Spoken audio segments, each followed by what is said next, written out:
নমস্কার বন্ধুরা, আপনারা শুনছেন আলো হাতে চলিয়াছে আধারের যাত্রী। আজ যে বিষয়টা নিয়ে আলোচনা করব, আজ 25শে বৈশাখ, কবিগুরু রবীন্দ্রনাথ ঠাকুরের জন্মদিন। সেই উপলক্ষে বিভিন্ন জায়গায় চলছে তার মূর্তিতে মাল্যদান, কোথাও নাচ গান সহ বিভিন্ন অনুষ্ঠান। কিন্তু তার জীবন দর্শন, তিনি কিভাবে জীবনকে দেখতেন, সেই নিয়ে আলোচনা কিন্তু খুব কম হয়। আরও একটা বিষয়, রবীন্দ্রনাথকে নিয়ে দু দলের মধ্যে চলে দড়ি টানাটানি। কোনো দল বলেন যে তিনি নাস্তিক, কোনো দল বলেন না তিনি ঈশ্বর বিশ্বাস করতেন। সেই বিষয়টি নিয়েই আজকের আলোচনা। রবীন্দ্র মানসে নাস্তিকতার সন্ধান, লিখছেন সুকান্তি ভট্টাচার্য, পাঠ দেবস্মিতা। শীর্ষ নামটুকু দেখে শুভ মনের পাঠককুলের অনেকেই হয়তো চমৎকৃত হবেন, কেউ বা একে নিবন্ধকারের চমক জাগানোর কৌশলও ভাবতে পারেন। রবীন্দ্রনাথ আস্তিক ছিলেন না, আবার এটাও বলতে চাইছি না যে আস্তিক্য বিরোধী কোনো ভাবনাকে লালন করেননি। সাধারণভাবে আস্তিক কথার অর্থ ঈশ্বরের অস্তিত্বে বিশ্বাসী, এবং নাস্তিকতা হলো এর বিরুদ্ধ বিশ্বাস। কিন্তু দার্শনিক পরিভাষায় বেদের অপৌরুষতায় বিশ্বাস ও অনাস্থা যথাক্রমে আস্তিকতা ও নাস্তিক্যবাদ। রবীন্দ্রনাথের জীবনে আমরা দর্শন চেতনের নানান পর্বান্তর দেখে থাকি, তাদের মিশেলও দেখি অতি সাবলীলতায়। একইভাবে রবীন্দ্রনাথের জীবনের নাস্তিকতা শব্দটিও নানা পর্বে নানান অর্থ পরিগ্রহ করে অভিব্যক্ত হয়েছে। রবীন্দ্রনাথকে আমরা সচরাচর ঋষিকল্প কবি হিসেবে আখ্যায়িত করে থাকি। তার চিন্তনের সতত প্রকাশকে বেদান্তের নিকষিত উদ্ভাস রূপে বর্ণনা করা হয়। তিনি বহু বেদান্ত ভাষ্যের ব্যাখ্যাদান করেছেন, বহু বেদান্ত শ্লোকের পদ্যানুবাদও করেছেন। প্রথম জীবনে তার বেদান্তের উপলব্ধি ছিল সনাতন ব্যাখ্যানুযায়ী। বিভিন্ন ভাবধারার আলোকে তিনি যত ভাস্বর হয়ে উঠেছেন, তার চিন্তন হয়েছে ততই প্রগাঢ়। ফলে পরিণত বয়সে তার বেদান্ত অনুভব আত্মিক হয়ে উঠেছে। একটা শ্লোকের অনুবাদে তিনি লিখছেন, শোনো শোনো সুরলোকবাসী, অমৃতের যে আছো সন্তান, জানিয়াছি সেই অবিনাশী, জ্যোতির্ময় পুরুষ মহান, তপন বরণ তিনি, আধারের পারে যিনি, তাহারে জানিয়া জীব মরণ এড়ায়, নিস্তার লাভের আর নাহিরে উপায়। এই অনুবাদে নিতান্ত আক্ষরিক অনুবাদ। অক্ষর কথাটির অর্থ যা ক্ষরণহীন, অর্থাৎ যার থেকে রস খরিত হয় না। আক্ষরিক অনুবাদেও তেমন ভাবরসের সিঞ্চন ঘটে না। আরও লক্ষণীয়, এই সময় কিন্তু রবীন্দ্রনাথ ঈশ্বরের জগৎ বহির্ভূত অস্তিত্ব মেনে নিয়েছেন। উপনিষদের অবিদ্যা বা জগৎ সত্য এমতো বোধরূপ মায়ায় যাবতীয় দুঃখের কারণ, এই ভাবনাই কিন্তু তরুণ কবিকে আবিষ্ট রেখেছে। বালক বয়সে উপনয়নের পর গায়ত্রী মন্ত্রের অর্থ রবীন্দ্রনাথের মনে এক অদ্ভুত অনুভূতি বয়ে নিয়ে আসে। গায়ত্রী মন্ত্রে বাহিরের সহিত অন্তরের এবং অন্তরের সহিত অন্তরতমের যোগ সাধন করে। এই জন্যই আর্য সমাজে এই মন্ত্রের এত গৌরব। ভারতবর্ষের মহাক্ষেত্রে যে নানা জাতির নানা শক্তির সমাগম হয়েছে, তাদের সম্মিলিত ঐক্যই সাধনার মধ্যেই ভারতের কল্যাণ নিহিত আছে। শান্তিনিকেতন ব্রহ্মচর্যাশ্রমে রবীন্দ্রনাথ এমনটাই লিখছেন। এই অনুভব থেকেই তিনি পূজা পর্যায়ে গাইলেন, আপন হতে বাহির হয়ে বাইরে দাঁড়া, বুকের মাঝে বিশ্বলোকের পাবি সারা। একটু পরিণত বয়সে তিনি হেমন্তবালা দেবীকে চিঠি লিখছেন। 1338 তেসরা আষাঢ় তিনি লিখছেন, আমার জীবনের মহামন্ত্র পেয়েছি উপনিষদ থেকে, যে উপনিষদকে একদা বাংলাদেশের বেদ বর্জিত নৈয়ায়িক পণ্ডিতরা বলেছিলেন রামমোহন রায়ের জাল করা, যে উপনিষদ মানুষের আত্মার মধ্যেই পরমাত্মার সন্ধান পেয়েছিলেন, যে উপনিষদের অনুপ্রেরণায় বুদ্ধদেব বলে গিয়েছেন জীবের প্রতি অপরিমেয় প্রীতি ব্রহ্মবিহার, সেই পরম চরিতার্থতা দেউল দরগায় নয়, পাণ্ডা পুরোহিতের পদসেবাতেও নয়, যে ইউরোপ জ্ঞানকে সংস্কার মুক্ত করে কর্মকে বিশ্ব সেবায় অনুকূল করেছে, সেই ইউরোপ উপনিষদের মন্ত্র শিষ্য।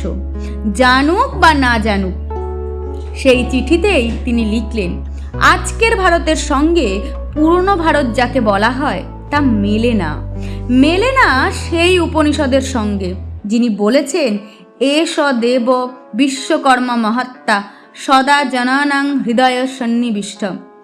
যে দেবতা যার কর্ম আচার বিচারে নিরর্থক ক্রিয়াকর্ম নয়, সকল বিশ্বের কর্ম, মানুষের আত্মার যিনি মহাত্মা, মানুষের কর্মে যিনি বিশ্বকর্মা। আমি জেনে বা না জেনে সেই দেবতাকেই মেনেছি। যেখানে তিনি উপবাসী পীড়িত, সেখান থেকে আমার ঠাকুরের ভোগ অন্য কোথাও নিয়ে যেতে পারিনি। তিনি আরও লিখছেন, বিবস্ত্রকে যে কাপড় পরায় সে আমাকে কাপড় পরায়, নিরন্নকে যে অন্ন দেয় সে আমাকেই অন্ন দেয়। এই কথাটাই ব্রহ্মভাষ্য। এই কথাটাকেই দরিদ্র নারায়ণ নাম দিয়ে হালে আমরা বানিয়েছি।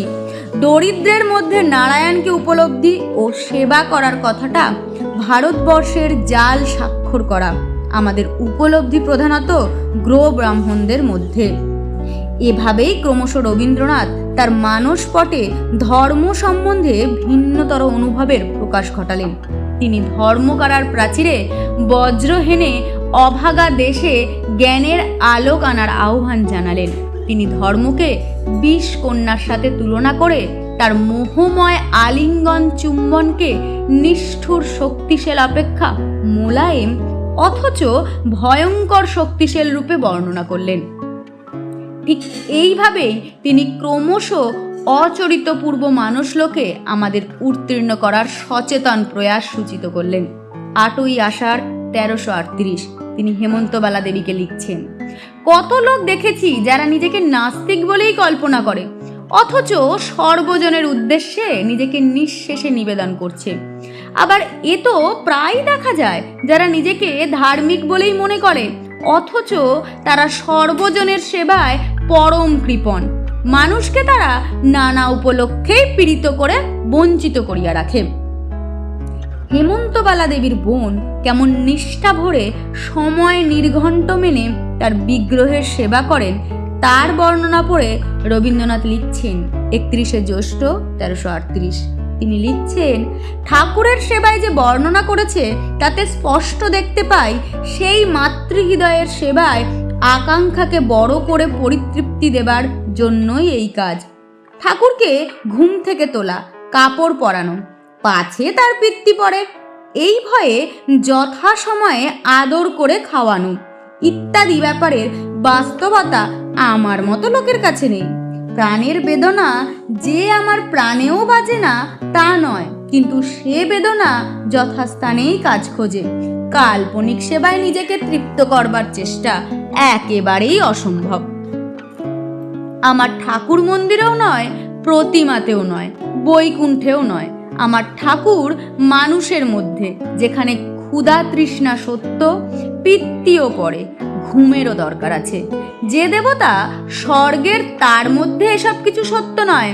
তোমার লেখায় তোমাদের পূজার বর্ণনা শুনে আমার মনে হয় এ সমস্তই অবরুদ্ধ, অতৃপ্ত, অসম্পূর্ণ জীবনের আত্মবিড়ম্বনা।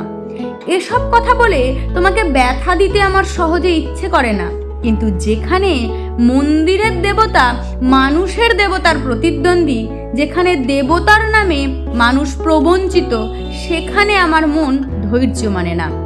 গয়ায় যখন বেড়াতে গিয়েছিলাম, তখন পশ্চিমের কোনো এক পূজা মুগ্ধা রানী পাণ্ডার পা মোহরে ঢেকে দিয়েছিলেন।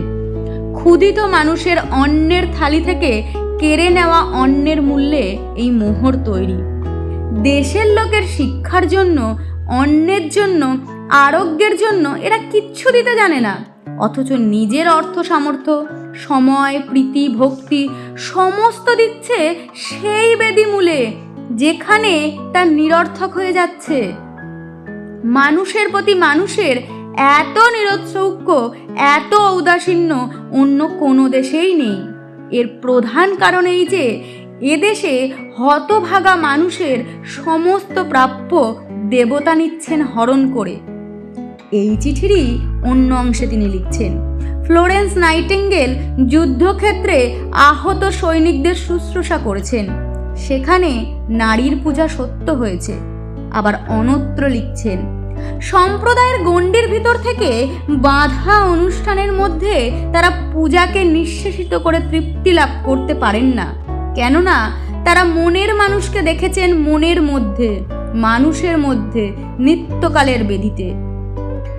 আরও বলছেন, দেশ বিদেশের সেই সব নাস্তিক ভক্তদের আমি আপন ধম্ম ভাই বলেই মানি, জানি। তিনি মনে করতেন ধর্ম মানুষের চৈতন্যকে জাগ্রত রাখে, অসার করে দেয় না, এবং সেই বিশ্বাস থেকেই নাস্তিকতাকে রবীন্দ্রনাথ নাস্তিক ধর্ম বলে অভিহিত করেছেন। 29শে চৈত্র 1337 সালে হেমন্তবালা দেবীকে তার লেখা দ্বিতীয় চিঠিতে রবীন্দ্রনাথ লিখছেন, সত্যকার দেবতা সত্যকার মানুষের কঙ্কাল শীর্ণ হাতের মুষ্টি ওই মন্দিরের বাইরের পথে পথে ফিরছেন, তবু আমাকে বলবে আমি নিরঞ্জনের পূজারী? ওই ঠাকুর ঘরের মধ্যে যে পূজা পড়ছে, সমস্ত ক্ষুদিতের ক্ষুধাকে অবজ্ঞা করে, সে আজ শূন্যে গিয়ে জমা হচ্ছে। আমি মানুষকে ভালোবাসি বলেই এই খেলার দেবতার সঙ্গে আমার ঝগড়া। রিলিজিয়ান অফ ম্যান বলে একটি ইংরেজি বই লিখেছি, সেটা পড়লে বুঝতে পারবে আমার মতো আমি কি বলতে চাইছি। রবীন্দ্রনাথের দুটি নাস্তিক চরিত্র রয়েছে। প্রথমটা চতুরঙ্গের জ্যাঠামশাই, রবিবারের অভিক। দ্বিতীয়টা ঈশ্বরকে অবিশ্বাস করলে যথেষ্ট হয় না বলে চতুরঙ্গ উপন্যাস জ্যাঠামশাই না ঈশ্বরে বিশ্বাস করলেন। জগমোহন জ্যাঠামশাইয়ের নাস্তিক ধর্মের প্রধান অঙ্গ ছিল লোকের ভালো করা। যে নাস্তিক সে কোনো পুণ্য লাভের আশায় লোকের ভালো করে না, তবে করে কোন গরজে? জগমোহন বললেন বা রবীন্দ্রনাথ তাকে দিয়ে বলালেন, কোনো গরজ নাই, সেইটাই আমার সবচেয়ে বড় গরজ। আর নাস্তিক ধর্মের ইস্তেহার রচনা করে শচীশকে তিনি জানালেন, আমরা নাস্তিক, সেই গুমরেই আমাদিগকে একেবারে নিষ্কলঙ্ক নির্মল হইতে হইবে। আমরা কিছুকে মানি না বলিলাই আমাদের নিজেদের মানিবার জোর বেশি। জগমোহন একদিকে মুসলমান ও চামারদের নিজের বাড়িতে নিমন্ত্রণ করলেন। ভাই হরিমোহনের আপত্তিতে বলিলেন, আমার ঠাকুরের ভোগ আমি একদিন দেব, ইহাতে বাধা দিও না। বিস্ময় বিহ্বল হরিমোহনের প্রশ্ন, তোমার ঠাকুর? তুমি কি ব্রাহ্ম হইয়াছ? জগমোহন জানালেন, ব্রাহ্মরাও নিরাকার মানে, কিন্তু তার দেবতা সাকার নয়, নিরাকার নয়, একেবারে সজীব, নিজ হাতে ভাত তুলে খেয়ে ফেলে। এমন নাস্তিক জগমোহনের হাতে দেবত্র সম্পত্তি রাখা সমীচীন নয়। কোর্টে মামলা রুজু হলো। নাস্তিক জগমোহন কোর্টে গিয়ে কবুল দিলেন যে তিনি ঈশ্বর মানেন না এবং মামলার হেরেও অ্যাপিল করবেন না, কারণ যে ঠাকুরকে আমি মানি না তাহাকে আমি ফাঁকি দিতে পারিব না। দেবতা মানিবার মতো বুদ্ধি যাহাদের, দেবতাকে বঞ্চনা করিবার ধর্ম বুদ্ধিও তাহাদেরই। শচীশের সঙ্গে ননিবালার বিবাহ উপলক্ষে যখন হরিমোহন জগমোহনকে সম্পত্তি বঞ্চিত করবার হুমকি দেন, তখন জগমোহনের গর্বিত উচ্চারণ ছিল, আমি তোমার মতো ধার্মিক নই, সে কথা মনে রাখিও। পরম স্নেহে ননীকে আশীর্বাদ করে জগমোহন বলছেন, বুড়ো বয়সে তুমি এই নাস্তিককে আস্তিক করিয়া তুলিবে, আমি আশীর্বাদের সিকি পয়সা বিশ্বাস করি না, কিন্তু তোমার মুখখানি দেখিলে আমার আশীর্বাদ করিতে ইচ্ছে করে। আজকের আশীষ দানে পবিত্র নিরীশ্বরবাদী রাজনৈতিক কর্মী বা বুদ্ধিজীবীদের প্রতি এ যেন জগমোহন তথা রবীন্দ্রনাথের তীক্ষ্ণ অঙ্গুলি নির্দেশ। চিরবঞ্চিত নাস্তিকতার মধ্যে মানবতার এই পরম মূল্য যিনি প্রকাশ করতে পারেন, তার হৃদয়ের অন্তঃস্থলে মুক্ত বুদ্ধি নাস্তিকতার উক্ত বীজের অঙ্কুরোদ্গম প্রকাশ পায় নাকি? সেই বিচারে নাস্তিক জগমোহনের মধ্যে মুক্তমন রবীন্দ্রনাথকে খুঁজে পাওয়া কি অসম্ভব? যে ভাবনার বীজ কঠোর মৃত্তিকার বুক বিদীর্ণ করে জগমোহন চরিত্রে তরু রূপে পরিগ্রহণ করেছিল, তাই জীবনের উপান্তে রবিবার গল্পে অভয়াচরণ তথা অভিক রূপে বৃক্ষ হয়ে ওঠে। এ সৃষ্টিও রবীন্দ্রনাথের। অভিকের এক পিতামহ ছিলেন নাস্তিক। তিনি তর্কশাস্ত্রের উদ্ধৃতিযোগে ঈশ্বরকে অস্বীকার করিতেন, ধর্মবিশ্বাসকেও করতেন উপেক্ষা, কিন্তু নিত্যকর্ম আচার পালন করতেন নিয়ম মাফিক। তাই গোলযোগ বড় দানা বাঁধেনি। অভিক যে কেবল অবিশ্বাসী নয়, অনাচারীও। সে মুসলমান খালাসিদের সঙ্গে বসে নিষিদ্ধ মাংস খায়। লোকে তাকে মুসলমান বলে ব্যঙ্গাত্মক গালি দিলে সে সদর্পে বলে, মুসলমান কি নাস্তিকের চেয়ে বড়? এমন কঠোর সত্য উচ্চারণ করে অসতিপর রবীন্দ্রনাথ বুঝিয়ে দিলেন, নাস্তিক ধর্মের বিদ্বেষহীন মানবতা পারস্পরিক দেশদৃষ্ট যে কোনো প্রাতিষ্ঠানিক ধর্ম থেকে মহান। বিভাকে অভিক বলে, পরের ধন হরণ করা অনেক ক্ষেত্রেই পুণ্যকর্ম, পারিনে পাছে অপবাদরা দাগা দেয় পবিত্র নাস্তিক মতকে। ধার্মিকদের চেয়ে আমাদের অনেক বেশি সাবধানে চলতে হয়, আমাদের নেতি দেবতার ইজ্জত বাঁচাতে। নাস্তিক মতের মহত্ব ঘোষণা করতে রবীন্দ্রনাথ যে দায় তরু জগমোহনের উপর বর্তেছিলেন, পুনর্বার তাতে বৃক্ষ অভিককেও যুক্ত করলেন। চতুরঙ্গ ও রবিবার প্রকাশের মধ্যে ব্যবধান প্রায় 2.5 দশক। এই দীর্ঘ সময়ে রবীন্দ্র মানসে না ঈশ্বর ও নেতি দেবতার প্রতি সম্ভ্রমে কোনো ন্যূনতা প্রকাশ তো পাইনি, বরং সমজ্জ্বল অনুভবে লালিত হয়েছে, যা প্রমাণ করে জগমোহন ও অভিকের চরিত্র চিন্তন রবীন্দ্রনাথের চকিত প্রেষণাজনিত না হয়ে দীর্ঘ ভাবনাপোষিত হয়ে উঠেছে। আবার একটা জায়গায় দেখা যাচ্ছে বিভাকে অভিকের প্রশ্ন, বাইরে থেকে দেখে মনে হয় বুদ্ধিশুদ্ধিও কিছু আছে, তবু ভগবানকে বিশ্বাস করো কি করে? ঈশ্বর বিশ্বাসী বিভা অনিশ বিভাকে শ্রদ্ধা করে, বিশ্বাস করে নাস্তিকতার জন্যই। বিভা বলে, তুমি একটু বসো, আমার গয়না সামলিয়ে রেখো, আর আমার লোককে কে সামলাবে? কেন, তোমার নাস্তিক ধর্ম।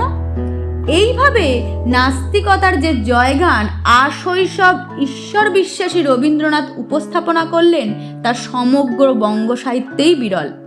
নাস্তিক ভক্ত নাম দিয়ে অভিকের লেখা চিঠিতে আমরা দেখি, ভালোবাসার কোনো একটা অসীম সত্য ভূমিকা আছে বলে যদি মনে করা হয়, আর তাকেই যদি বলো তোমাদের ঈশ্বর, তাহলে তার দুয়ার আর তোমার দুয়ার এক হয়ে রইল ওই নাস্তিকের জন্য।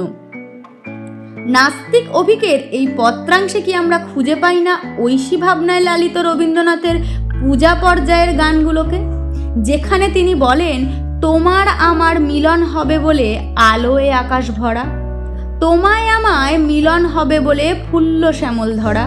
এই অমৃত প্রেমবোধে ঐশী ও নৈশী চেতনা একীভূত হয়ে যায় রবীন্দ্রনাথের মানব ব্রহ্ম ভাবনায়।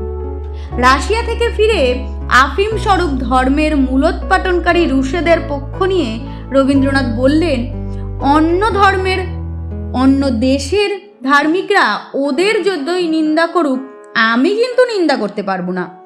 আরও উচ্চকিত হয়ে বললেন, ধর্মমোহের চেয়ে নাস্তিকতা অনেক ভালো। গায়ত্রী মন্ত্রের ধীমহি শব্দের প্রতি ছিল বালক রবীন্দ্রনাথের সর্বাধিক আকর্ষণ। আর এই ধীযোগেই তিনি জীবনের শেষ প্রান্তে এসে মানুষের ধর্মগ্রন্থের মানব সত্য প্রবন্ধে লিখলেন, আমার বুদ্ধি মানব বুদ্ধি, আমার হৃদয় মানব হৃদয়, আমার কল্পনা মানব কল্পনা, তাকে যতই মার্জনা করি শোধন করি তা মানব চিত্ত কখনোই ছড়াতে পারে না। আমরা যাকে বিজ্ঞান বলি তা মানব বুদ্ধিতে প্রমাণিত বিজ্ঞান, আমরা যাকে ব্রহ্মানন্দ বলি তাও মানবের চৈতন্যে প্রকাশিত আনন্দ। এই বুদ্ধিতে এই আনন্দে যাকে উপলব্ধি করি তিনিই ভূমা, কিন্তু মানবিক ভূমা। তার বাইরে অন্য কিছু থাকা না থাকা মানুষের পক্ষে সমান। মানুষকে বিলুপ্ত করে যদি মানুষের মুক্তি, তবে মানুষ হলুম কেন? আর এভাবেই রবীন্দ্রনাথ বিশ্ব নিয়ন্ত্রণ মানব অতীত পৃথক অস্তিত্বকে বিলোপ করলেন। পরিশেষে তার পরিশেষ কাব্যগ্রন্থের ধর্মমোহ কবিতার অংশবিশেষ উদ্ধৃতি করি। নাস্তিক সেও পায় বিধাতার বর, ধার্মিক তার করে না আড়ম্বর, শ্রদ্ধা করিয়া জালে বুদ্ধির আলো, শাস্ত্র মানে না মানে মানুষের ভালো। আপনারা এতক্ষণ শুনছিলেন আলো হাতে চলিয়াছে আধারের যাত্রী। রবীন্দ্রনাথ কি সত্যিই নাস্তিক ছিলেন নাকি ঈশ্বর বিশ্বাসী ছিলেন, সেই নিয়েই চলছিল আজকের আলোচনা। সঙ্গে থাকুন, শুনতে থাকুন।